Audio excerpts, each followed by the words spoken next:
Hi there, my name is Nathan, and this is another episode of The Human Experience. And today I want to talk about what I learned working in the prison service. And I also want to cover why I left. I'll kind of start from the beginning of my journey of working in the prison service. After doing the training, you have moments, I think it was in between even the training and at the end, where you're kind of, obviously everyone was assigned different prisons. Maybe you had one person that was going to the same prison as you, but I was just on my own and I was going to a youth offenders. That place was in Leicester called Glen Parva, which is now shut, but I believe they have rebuilt and are looking to reopen it. Now they may have reopened it. I haven't really followed that up.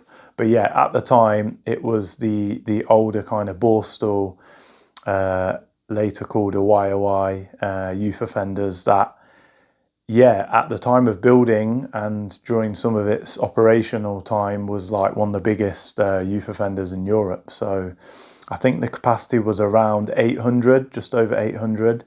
And yeah, you had a mixture of remand and like sentenced prisoners in there. So it was a big mix of people. And like I say, during that training process, you had moments where you might go almost like a work experience kind of thing, where you'd go in and you'd do observations. And I remember, after finishing my training and going in, the first day or so, I didn't have uniform. So I was in civvies, but I was quite smart. I had a shirt with a jumper, as I remember, and some, trouser bottoms and shoes on and stuff like that. So I looked quite smart. And I remember, I'm sure this was my first day of being shown around properly. And I went into reception and they were having like an influx of lads coming in or prisoners coming in from the prison vans, or as they're referred to as sweat boxes because they're so cramped. And that's when the lads might be coming in from court after being sentenced, and they've gone to court one day from home, been sentenced, and then, like I say, go to prison. Or some of them have been in prison on remand and then they've gone out to court and then they're coming back after being sentenced again or ongoing with their case. So yeah, the lads are coming in and for some reason I must have got a little bit separated from the group. I'm probably just, lost in a bit of a daydream. And one of the officers, I know his name, but I'm not going to say his name. And he sadly passed away. But he asked for me to come round to the strip search area. And I was like, oh, I was kind of one of them looking behind my shoulder like, is he mean me? And he's like, oh, come on, Mucker, come round or whatever, come on, lad. And I was like, oh, no, I'm with this group over there, which had moved. And he was like, oh, I'm so sorry, so apologetic, because he had assumed I was one of the cons or prisoners. Cons is a nickname, coming into jail. So I was like already kind of, what's the word, like misidentified in this situation. And it didn't strike with me that day because you're very nervous about things like you're joining a new job and you're in a new environment. And another thing is like, when you're being guided around a prison and you've not quite been inducted properly yet, you don't have a set of keys. So you're aware that you're in this place that you can't get out of, and I wasn't necessarily identified as a member of prison staff because I didn't have the full uniform. And there are, as we call them, civvies, which is civilian people walking around jails anyway with keys. And that would be people like probation officers or education staff or workshop staff what are working in the places that the prisoners work. So there would be other staff that were like that. But obviously with me, I was like 23 when I joined. So that was another reason. I have to admit, obviously, and that's just a general thing, and it wasn't like a racial profile as such, but being mixed race, being young, being in non-uniform was the reason I think this officer kind of singled me out to go and be in the search box. So yeah, I understand how that was that mistake happened. So yeah, being shown around the prison was fantastic. Like, it was really eye-opening. It was a bit intimidating. It was a bit nerve-wracking. And again, a lot of the lads in there, they were asking who you are a lot, and are you coming to work here, and what do you do, and all stuff like that. So I think when I said prison officer and I'm in these civilian clothes, they wondered, they were curious, like they couldn't believe it, like, because their age between 18 and 21 and 10 months was the limit, I think, at the time. So they were only a year younger than me, some of them. And yeah, they couldn't get it from their perspective of, wow, people who lock me up and again, this is another thing of reflection of staff. The majority of staff were white, British, and, you know, plus 30, plus 40 even, most. So yeah, I was one of few. Do you know what I mean? One of very few. So that created a whole different kind of feel as well for me to later on working, I think, have a rapport with certain lads and also create a distance, because it was like, for some lads it was like, wow, someone I can relate to, and for some lads it was like, I don't know how you could do this job. And I remember one particular lad from London asking, like, how can you do this to us, almost like as if I was involved in them getting incarcerated and facing this kind of fate of being in jail. And I thought, I don't know how I felt about that, because I didn't think, for me, being a prison officer, the reason I joined, and this is going ahead to like when I was in there and thinking about that, was that the reason I joined, as well as having a job for a baseline thing of a wage, it was like I wanted to make a difference. And that might have been, looking back now at me at 23, very naive of me. Like, I don't know what difference I expected to make. And I do think I made a difference on an individual level, but to the actual system, I'm not so sure. But I'll go into that more later on. But yeah, I never had an answer for that lad at the time of asking me, why are you doing this job? But that's what I felt inside. And obviously it's hard to relay that sometimes when you're in a position of authority and, as they see it, power and discipline, to want the best for them. It's a very kind of weird dynamic or whatever. And there's a lot of them in prison, as I'll go on to explain as well. So yeah, I quickly learned, speaking to prison officers as well, that, and there was some fantastic ones, and giving me their lowdown on what to expect in prison, was like, I think some of the key elements were like, don't what's the word? Don't trust anyone, like mainly the prisoners, obviously. Don't trust them to any capacity. Like, they will let you down. That was one of the things I heard again and again.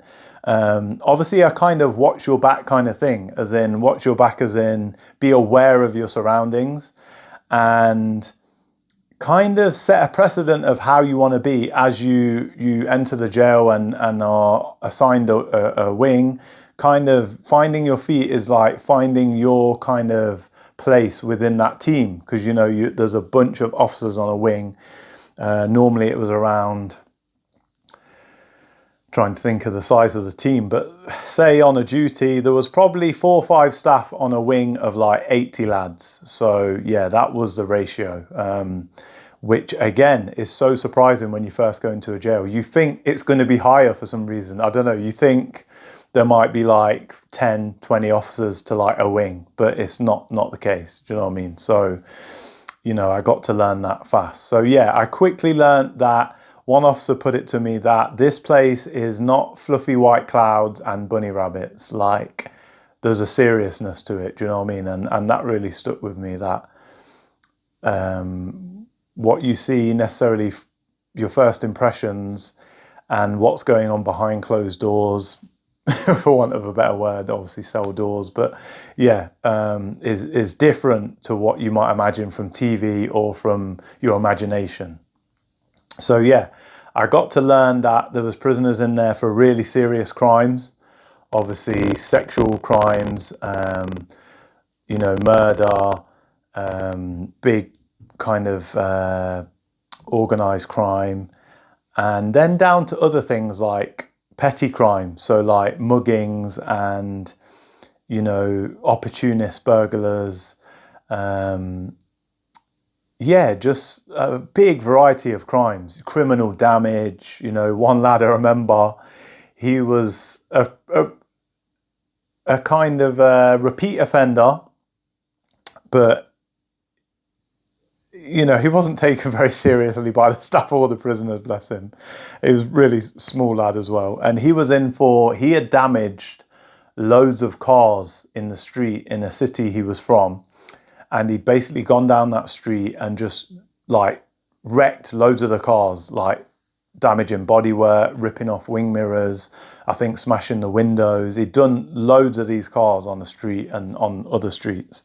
And yeah, it was just like, again, just something you didn't imagine. You thought people were coming in jail for like these serious crimes, and it was just an odd one. It was like an unnecessary thing.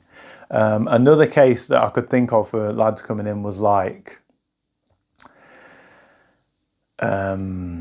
accidental stuff. And this was actually brought to me again during my time there. There was a prisoner on a landing. He was arguing with another lad about, they wanted to get out to eat, and these other lads, they weren't locking away.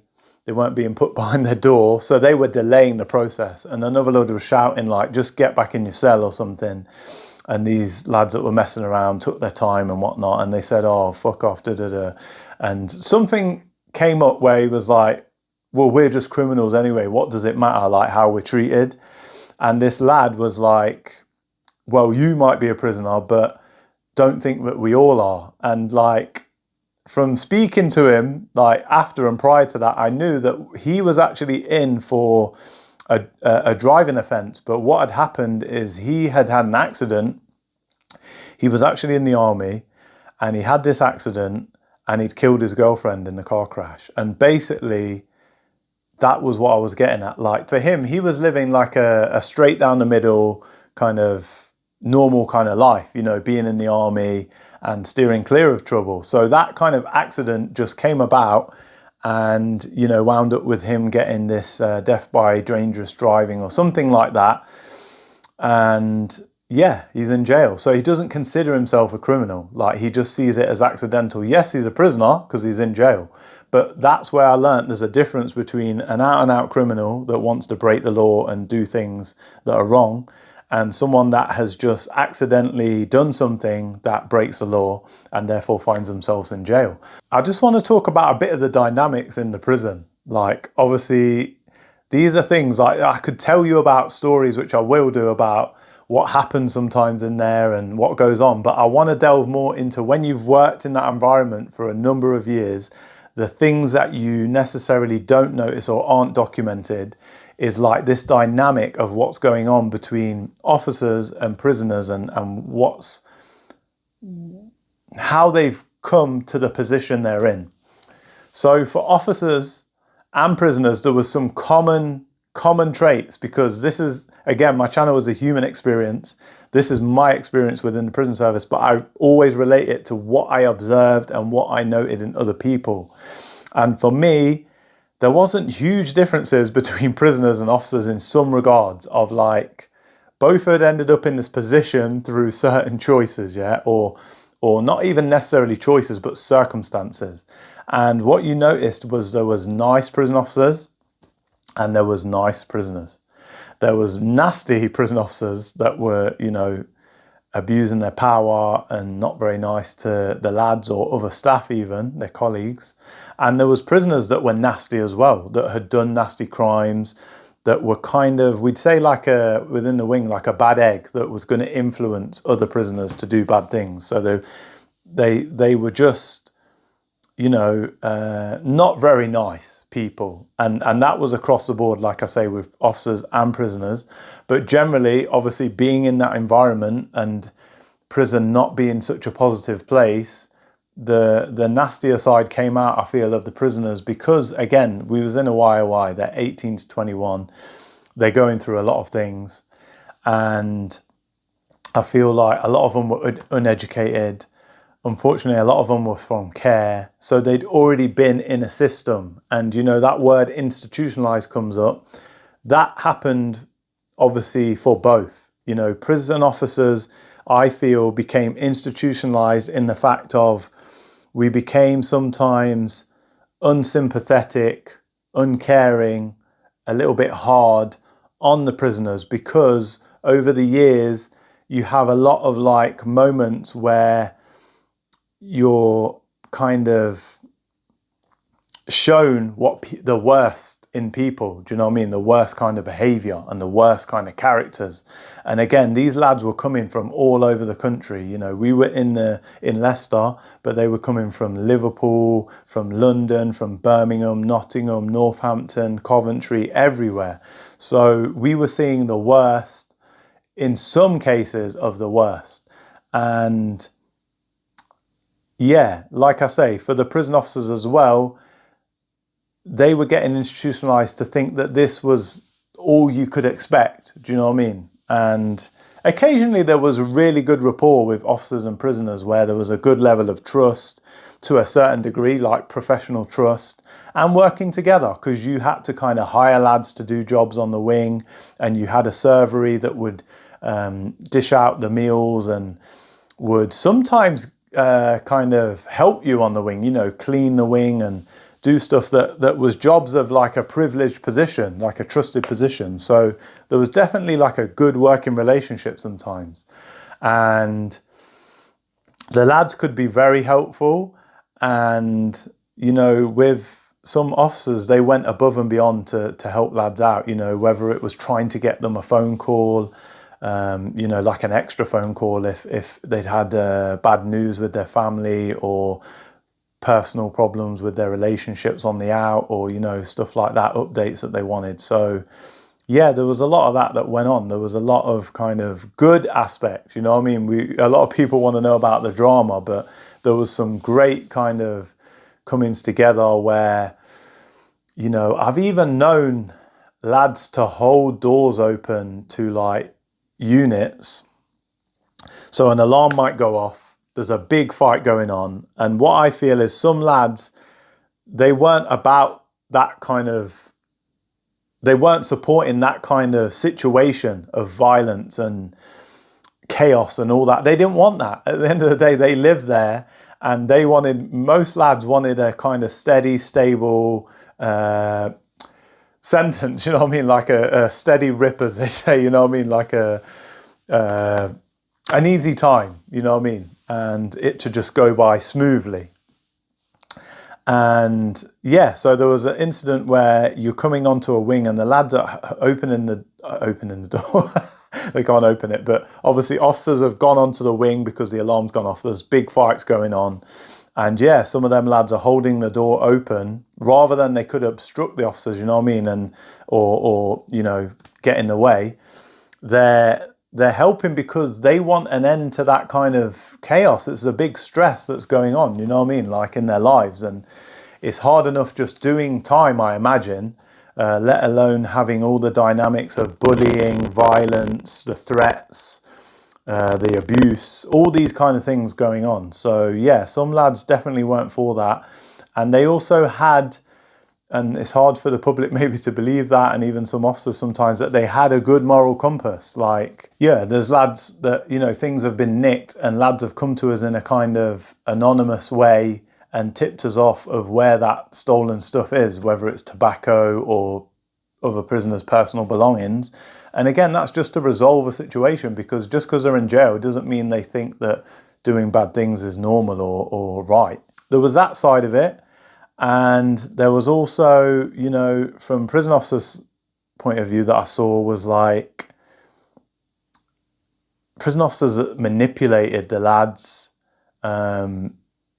Yeah, definitely kind of abused the lads in a kind of intellectual way of like, they might have something on them and they almost kind of blackmail them into doing something, whether it's giving information or, you know, telling them that, yeah, if you want to be safe on this wing, you need to let us know what's going on or what happened at that situation. So yeah, there was definitely some of that going on, some manipulation and stuff.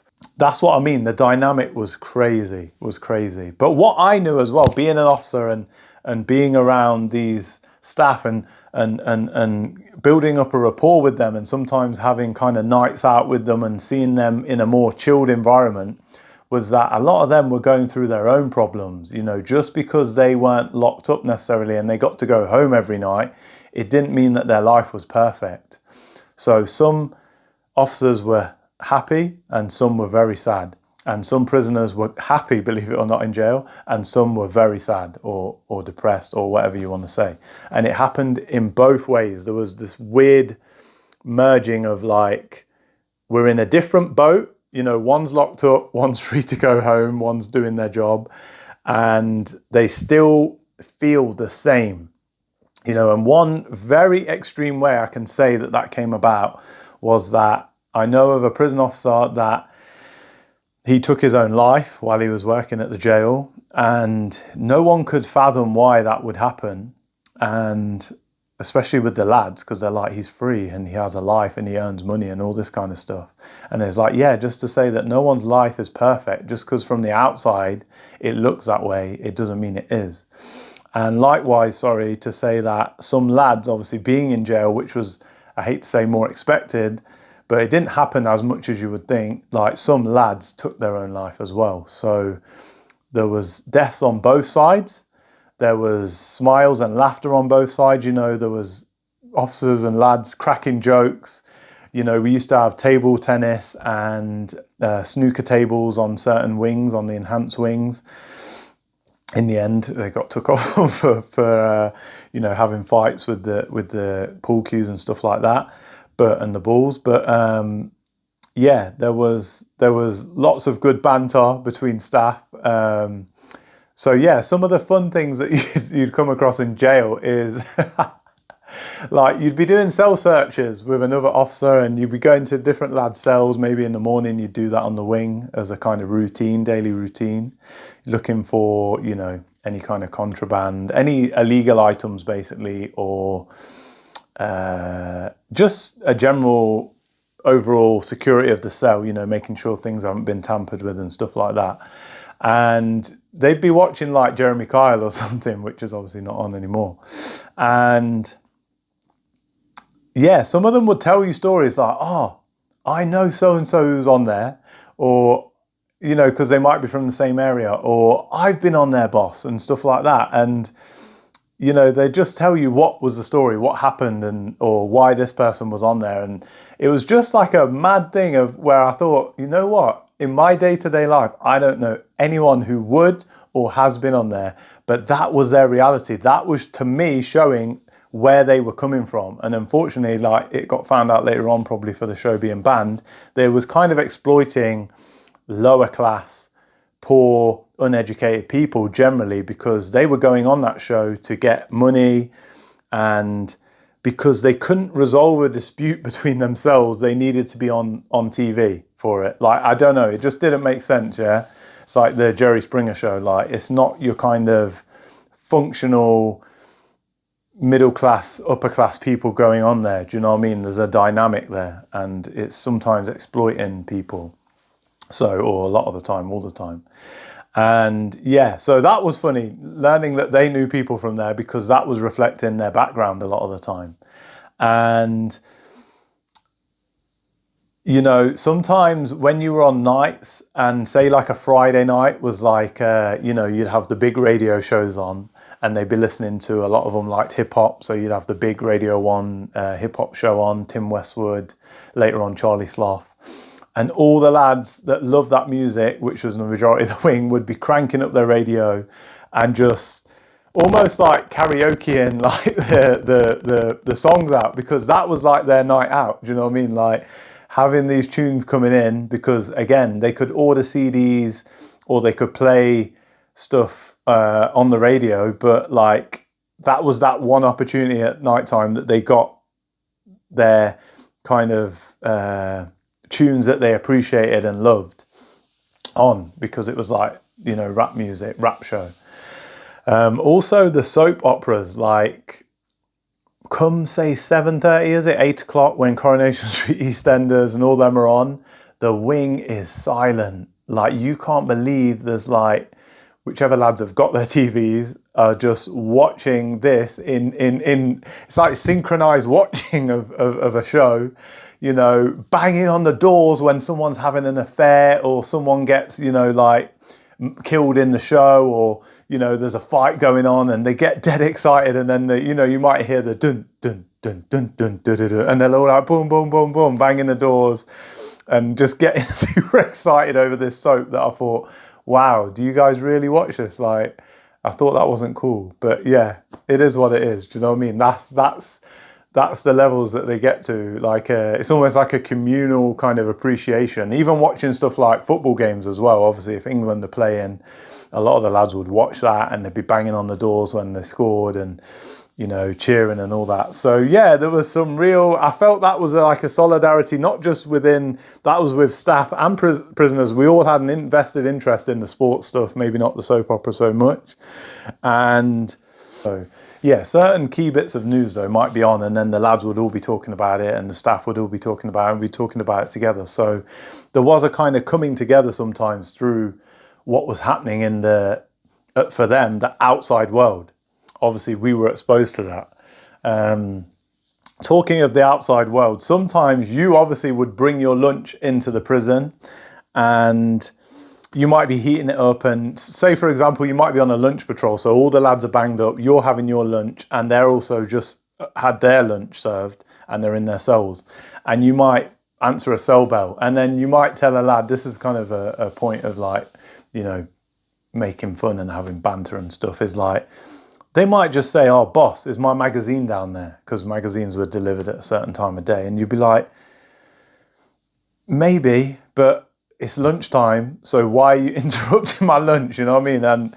And they'd be like, oh boss, don't be like that, give me my magazine, like a TV magazine or whatever they'd ordered, you know, it might be some car mag or whatever they've ordered, and or sometimes a porno mag, and you'd be like, yeah, you know what, seeing as you interrupted me, I want to tell you what I was having for my lunch. And I was actually tucking into, and that was at the time, I don't eat that now, but I might say, oh, I just was about to tuck into my KFC that I'd brought in, or my McDonald's. And they'd be like, oh, boss, don't be like that. You're teasing me, man. Don't take the piss and all this kind of stuff. And yeah, it was just that kind of, that inside kind of humor that you could have with them, you know, or some stuff were really bad. To say like, you know, lads might get a letter from their missus and then the lads might be like, boss, they might ask their advice, like, how do I deal with this situation? Because they're younger lads, you know what I mean?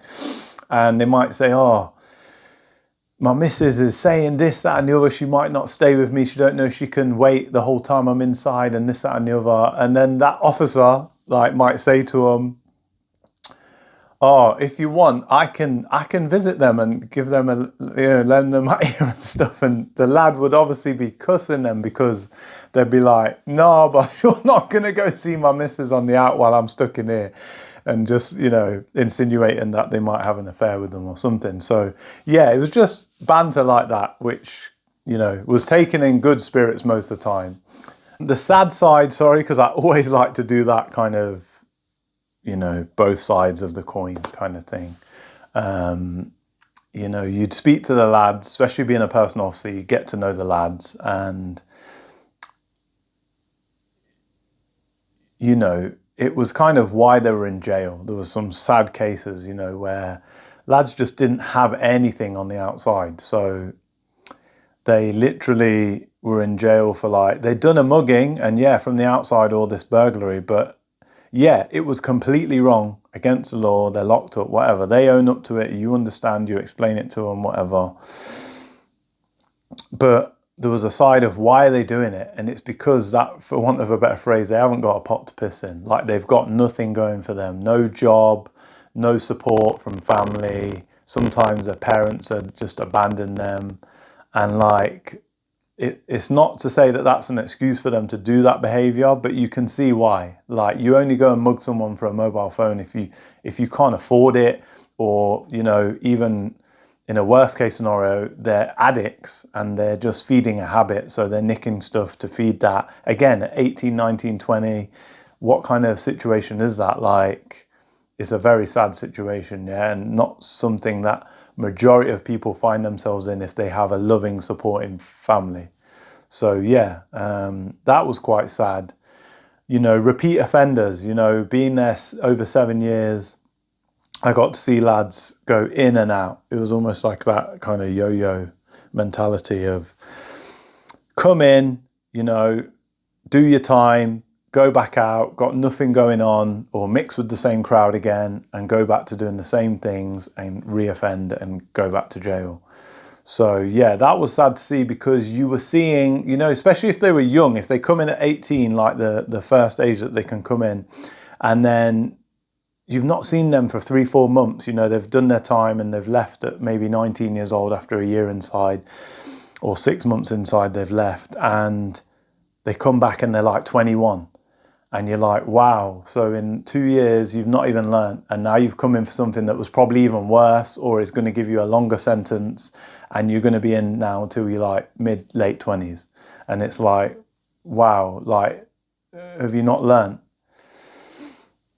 So that was sad when you seen potential in certain lads that they didn't need to be in there. And yeah, I had some great conversations with lads, and a lot of lads would say to you that, yeah, they don't want to come back.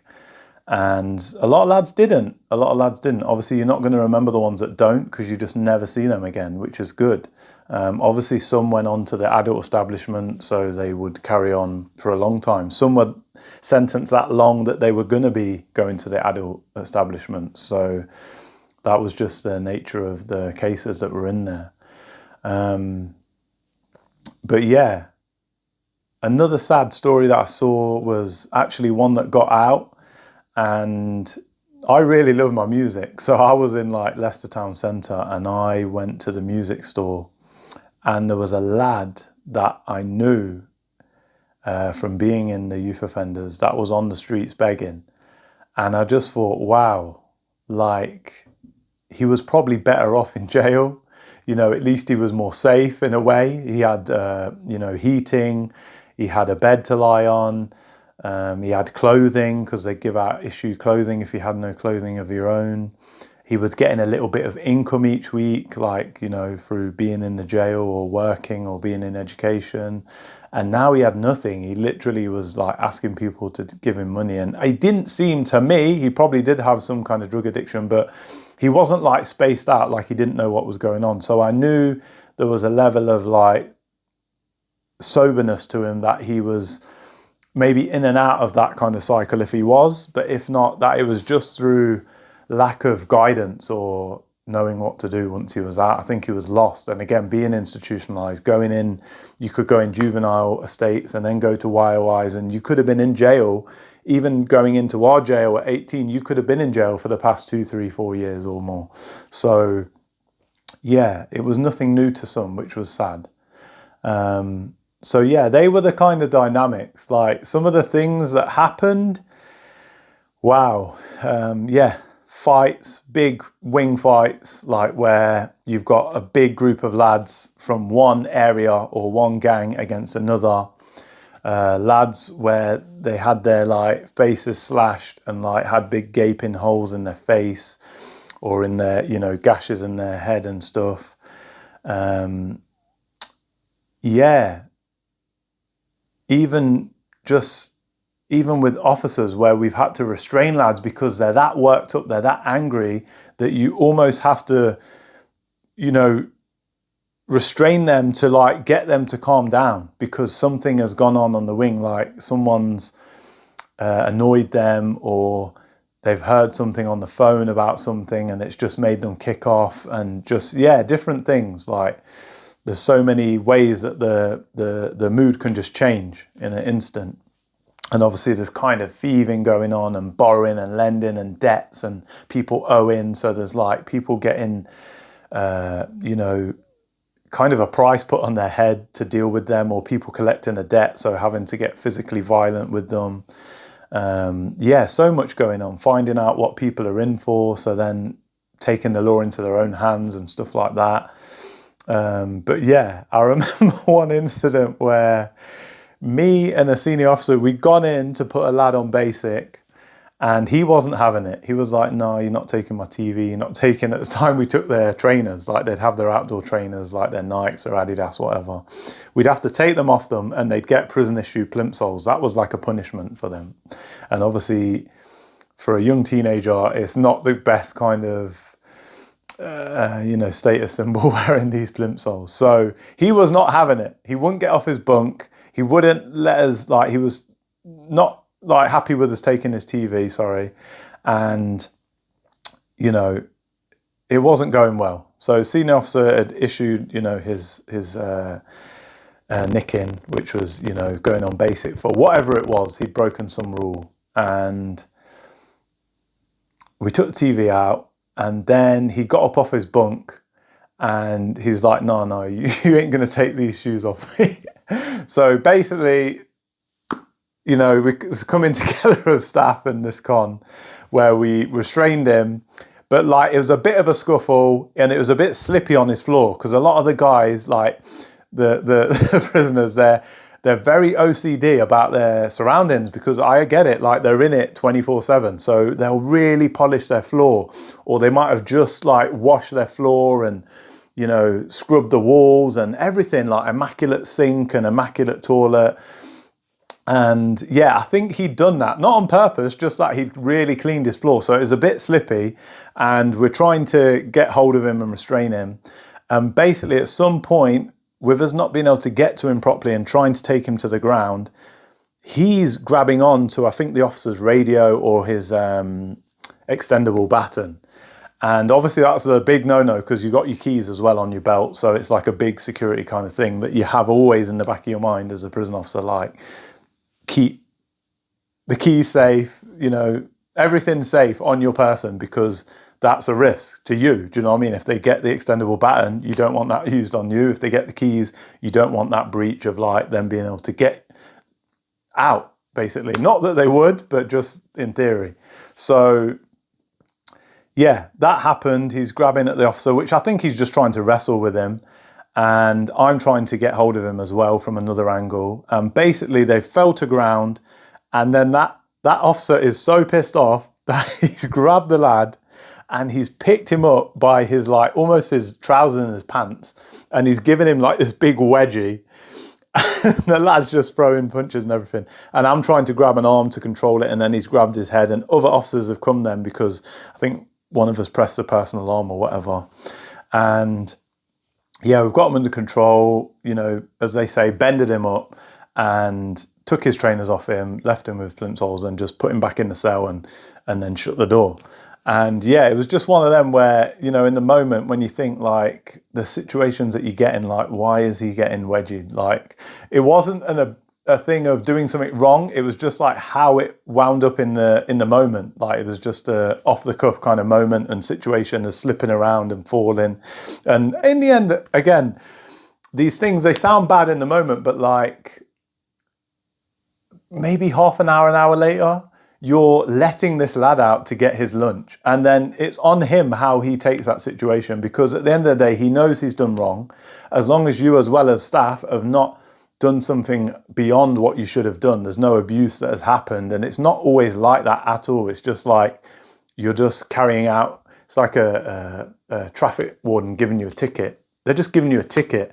You can punch them in the face, but they're just giving you a ticket. And a lot of the lads, if you give them that nicking and you put them on basic, they just took it on the chin. Because for one, it probably wasn't you that put them on basic. It's just the rules. It's just the prison rules. So yeah, there was a lot of understanding, like I say, between staff and the lads, and it wasn't black and white. And you could let him out for lunch, going back to that, and he'd be fine with you. He'd just be like normal, walk in to get his lunch, come back up, shut his door. Might be a bit moody with you and not talkative, obviously, but as we say, he's kind of took it on the chin, and all is forgotten once, at the end of the day, when he's served his time on basic, we'll be giving him his shoes and his TV back. There's no hard feelings, is what I was getting at there. So yeah, that's how it can sometimes happen. Other incidents, like I nicked a lad, he once he gave a big hook to the Christmas tree and knocked it over. And obviously that's damaging prison property and, just doing something that is reckless for no reason. Like it's ridiculous. It's just stupid what he did. But basically, he's still damaging property. You know, he broke the tree, broke some of the decorations and all that.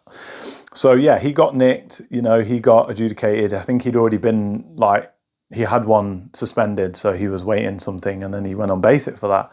So it was just like, to us, it was just funny in the end. Like even between me and the lad, it was just funny later on to look back and be like, why did you even do that? And he was just like, oh, just pissed off, like whatever. Normally it's a phone call, or they didn't like the meal they got served, or whatever. It's just random, very random, spur of the moment. They just do it, fly off the handle. So, you know, very reactive, but they come round sometimes. They come round. Wow, yeah, I'll try and get hold of this actually. But there was a time where a lad, he actually drew a picture of me. And that happened a lot with other staff as well, like where the lad would do something like an artistic thing or make a model thing, and he might gift it to the officers for like maybe to use in the office, like a pen holder out of matchsticks or some picture that he made, and we might put it up in the office. Like there was kind of moments like that as well, like an appreciation moment for each other.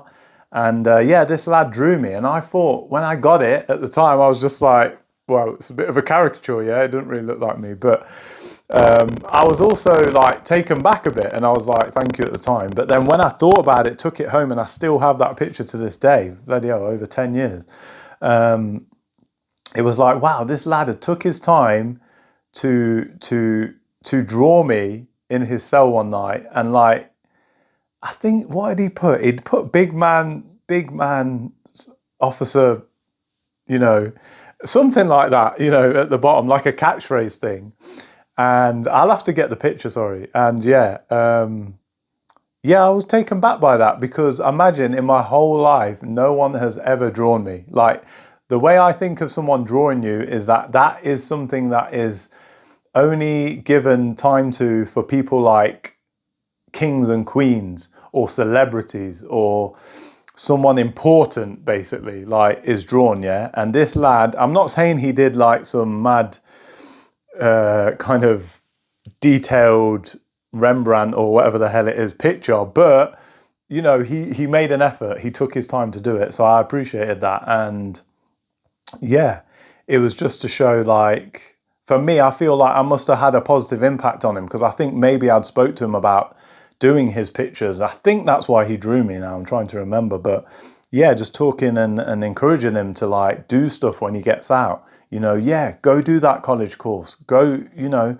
go do an apprenticeship, go get a job, go do something. And I was always like that with lads, having conversations. I knew it was hard sometimes for them with certain records, but I just wanted them to say, like, even me being especially a bit older, that don't waste your life, don't waste your time. Like, yeah, things happen, you know.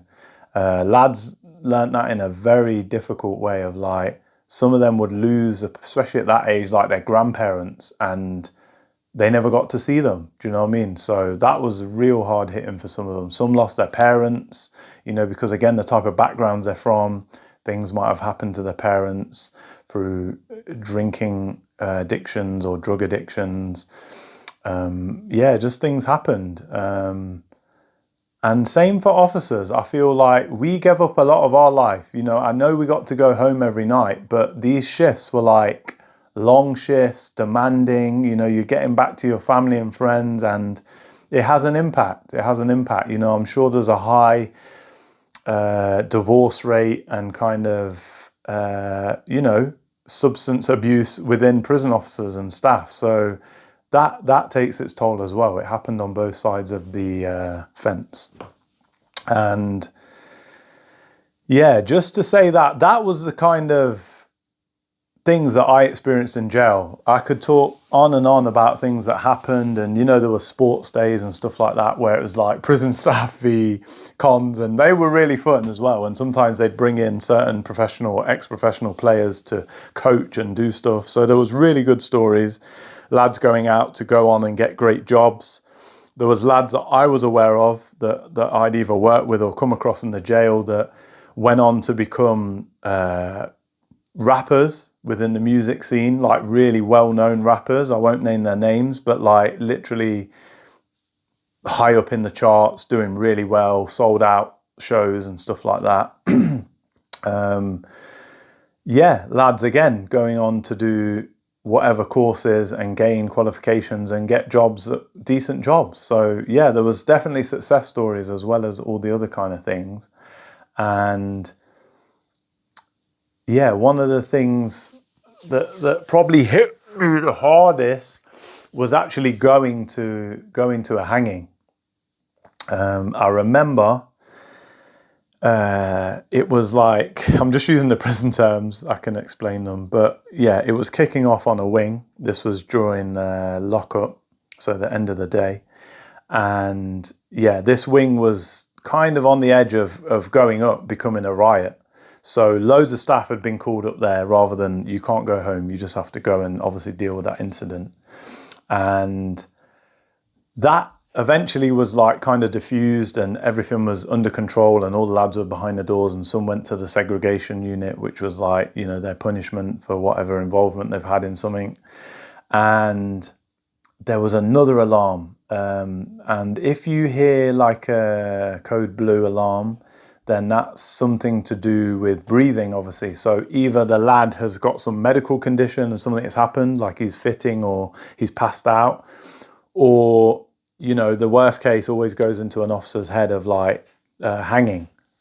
So yeah, in this case, we rushed down to this code blue that was called on another wing, which was my wing that I worked on. And yeah, there was a lad, basically the officer that was on night patrol, he can't open it until other officers get on the wing because it's not safe. It could be like a fake, you know, people can fake things as well in jail. So they can fake sometimes that hanging.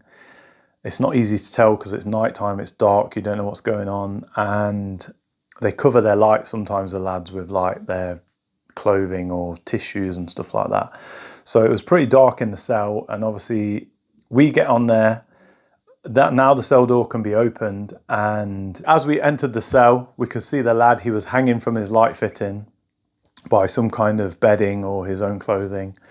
And yeah, we ran up to him, we just held him to support his body weight, obviously to take that pressure off his neck.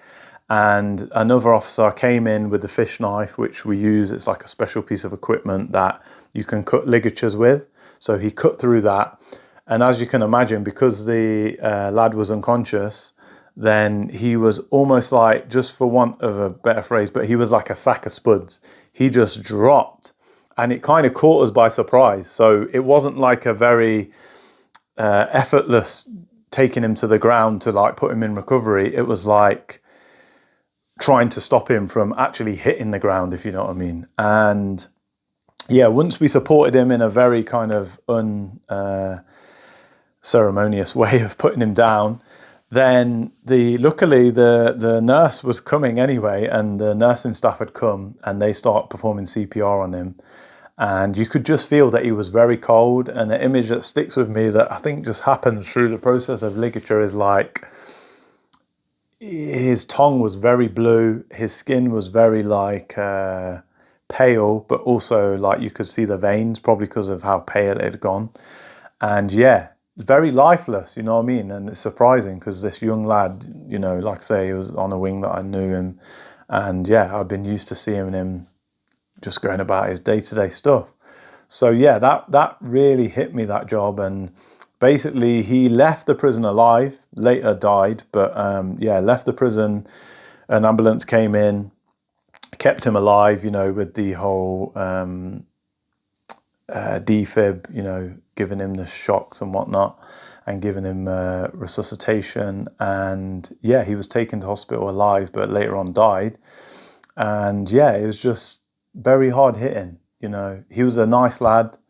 You know, it wasn't like he was in forever, so he could, you know, see a time when he would be released. But yeah, he was just having a hard time, and I think he had a bit of a history of depression. So again, this kind of being incarcerated, it's not supporting your mental health. And yeah, he just wasn't having a great time. I don't think in the end it was anyone's particular fault. There was any fault of anyone, sorry, that why that happened. But yeah, it was just one of them things.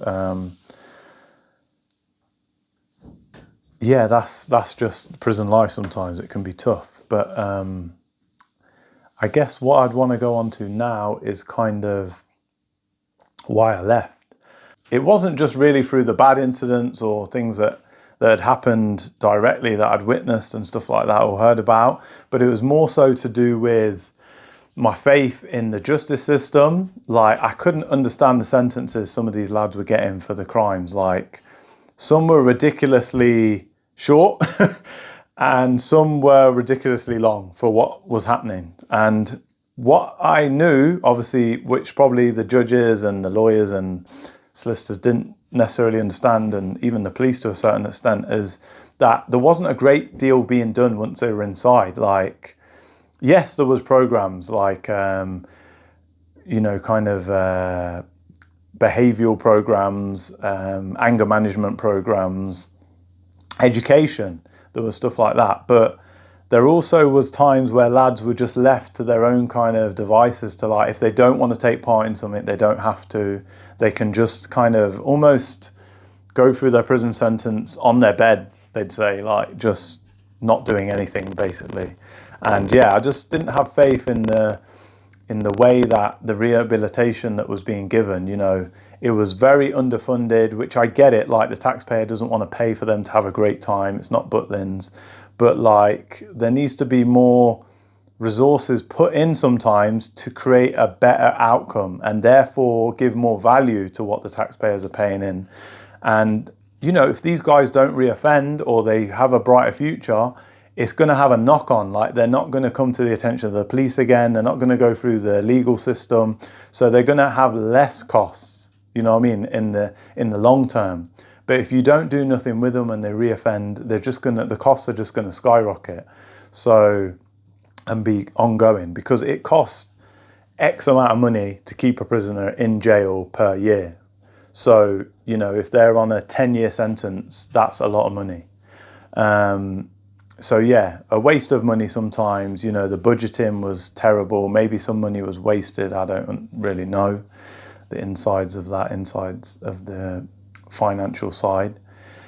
The staffing levels were cut, which I understand was like a political government thing. So again, the repercussions of that, along with cutting funding for youth services and all this, it just compounds. You can see that it's a conveyor belt of victims, in a sense, of going through the system. There's victims of the crimes, but there's also the people that are perpetrators that are victims of the system. And that's what I couldn't really get through to anyone, and I felt so frustrated with. And I felt like, yeah, my time just needed to come to an end, because it wasn't the difference I expected to make, and I couldn't see the system getting any better. And what I learned after is, from when I left and handed in my notice, which was tough, my prison then went for a closure. And maybe that was why it was a decline in my prison, because the budget was being cut and they were already kind of in the works of, like, yeah, this is going to be mothballed or whatever you want to call it. And yeah, we don't need to put any resources into that. So I'm not sure what it was, but it was very going downhill. That was the kind of trajectory, and I couldn't see much hope for people being locked up unless they took it upon themselves to help themselves once they were out. So yeah, there was a number of factors. Even with the length of time I was in, maybe I got to the end of my kind of patience with dealing with these kind of incidents and circumstances and being in this environment. Because like I say, you can become institutionalized yourself, used to seeing people locked up, used to violence, used to self-harm.